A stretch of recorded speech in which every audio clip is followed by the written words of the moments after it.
welcome to Take a Sip, the monthly YouTube show where we talk about everything SIP.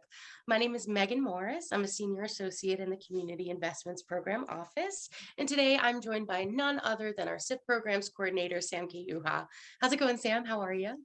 It's going great, Meaghan. Thanks for having me. Oh my gosh, of course. Thank you so much for being here. As many of you know in the audience, the SIP applications opened on April 1st, just a couple of weeks ago. And these applications include the Beacon Grant, the Gratitude Grant, the Spotlight Grant, and the first step of the Impact Grant process, the Impact Intent. Now, each of these grants have their own guidelines, so we thought it might be helpful to give kind of a quick crash course of each of these grants today on today's episode. Well, our first grant and our most flexible grant is the Gratitude Grant. The Gratitude Grant's the ENF's way of saying thank you to every lodge that meets the GER's per member giving goal for giving to the ENF. To be eligible for the Gratitude Grant, a lodge must meet the per member giving goal by the end of the prior fiscal year. So there are also three $500 bonuses based on membership support, Fidelity Club membership, and a brand new bonus that debuted this year based on the Chair Challenge that our lodges can get for that Gratitude Grant. Yes, exactly. And if you have any questions or want to know more information about the Chair Challenge, you can watch last episode of Take a Sip, where we were joined by our very own Kate Edsey, who explains all of the ins and outs of the Chair Challenge. So, Sam, how can a lodge check if they are eligible for a gratitude grant? Well, the CIP participation report is a great resource. That's updated weekly, and it shows whether the lodge is eligible for a gratitude grant and for how much. If you think your lodge will qualify for one or more of the gratitude grant bonuses that aren't shown yet, please wait to apply until the 2021 fiscal year is officially closed, which will happen in May. Good call, Sam. Gratitude grant applications are open until January 17th of 2023.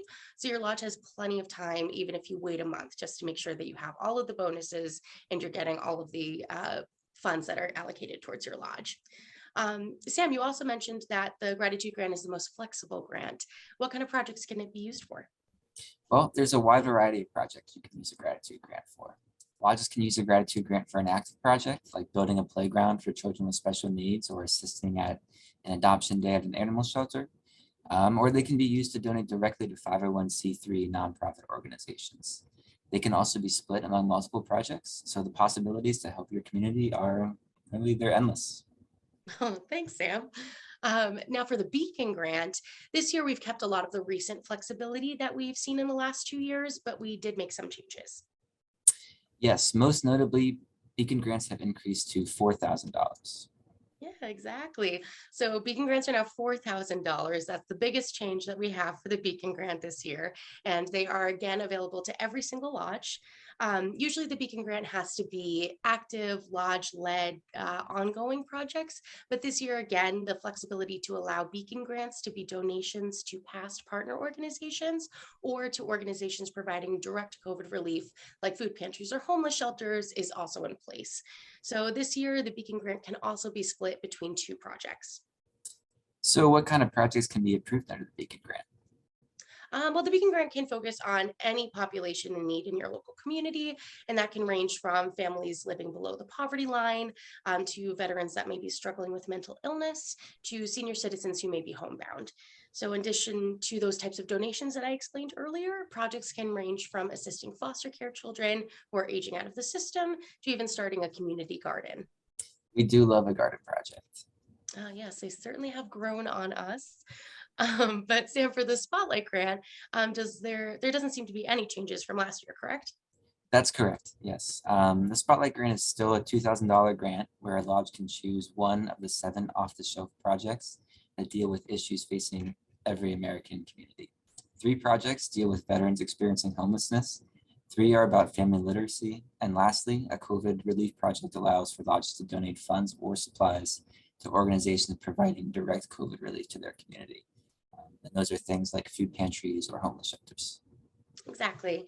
And you can find in-depth descriptions of each one of these project plans on our website at elks.org/CIP,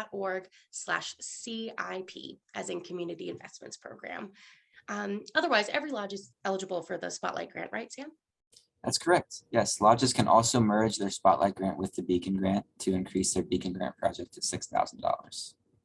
That's amazing. So $6,000 is more than half of the largest grant that we have available, which is the Impact Grant. And so the impact grants are $10,000 competitive grants that every lodge is eligible to submit for. The application process for the impact grant is a little bit different than the other smaller grants that we have. It's two-tiered, meaning that a lodge must first submit an impact intent to be considered. And then from there, select lodges are then invited to submit a full application. And impact intents open on April 1st, right? Yeah, that's correct. The impact intent is essentially an elevator pitch for the proposed project that you want to do at your lodge. It's about 3 questions long and can be found on our website under the impact grant page. Do you have any advice for lodges who wish to submit an impact intent? Oh, of course.